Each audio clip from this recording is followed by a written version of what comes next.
je m'appelle Lancelot Hamelin, je suis écrivain. Et par ailleurs, ou en même temps, je fais des enquêtes poétiques et collectives. Être hors norme, c'est...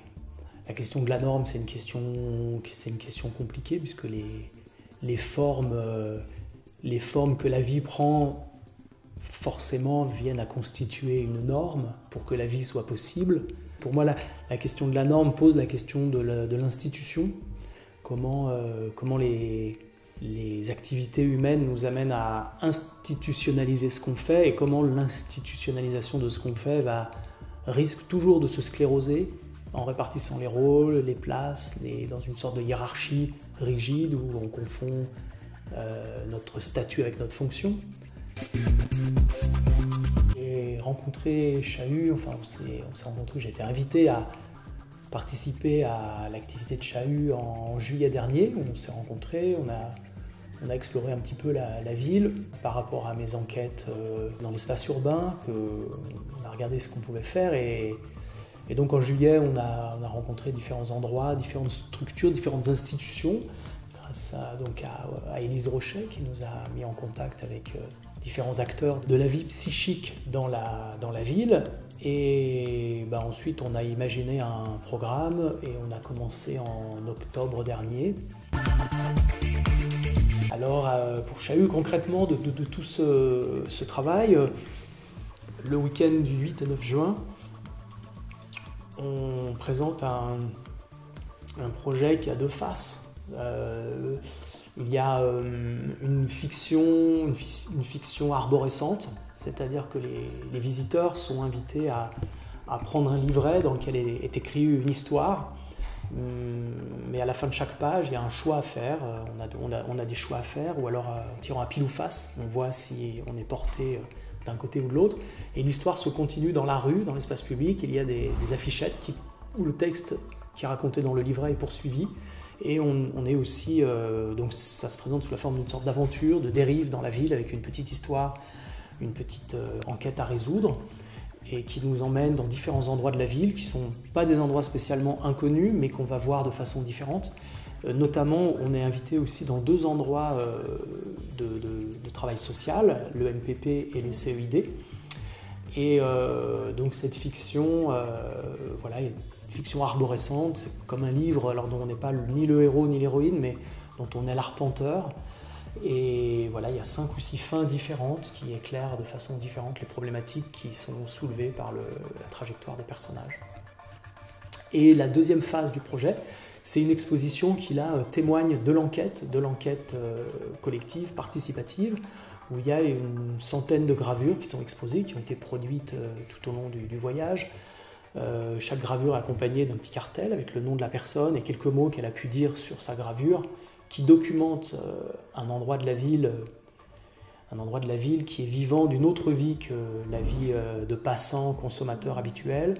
Et puis il y a aussi des textes écrits par donc, cette bande de complices, des enregistrements retranscrits ou disponibles en podcast avec des écouteurs.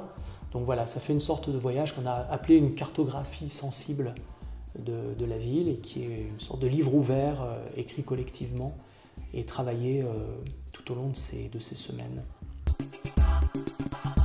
A priori, j'avais envie de faire un documentaire, de retranscrire, de faire des portraits des gens que je rencontrais ou de retranscrire les échanges que j'avais ou auxquels j'assistais. Mais au cours de cette enquête, il m'a semblé que j'avais accès à des informations qui étaient très délicates, c'est-à-dire les gens qui me parlaient, dont on parlait, sont connus, traversent des parcours de souffrance un peu compliqués, et d'exposer ça dans l'espace public me semblait impossible à faire, enfin très compliqué à faire. Du coup, j'ai décidé ce que j'avais pas envie de faire a priori, mais j'ai décidé de traiter ça par une fiction.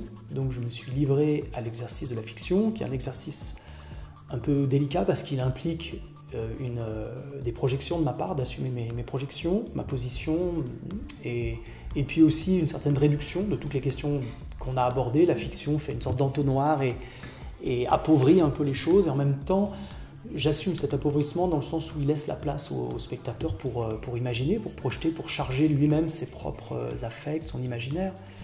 Du coup, voilà, j'ai pris le parti de faire une fiction.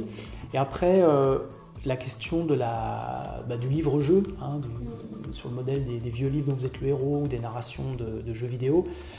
Alors, c'est pas pour ludifier, comme aujourd'hui, la question de la ludification par pédagogie, ou pour le tourisme ou le travail, on utilise beaucoup la ludification.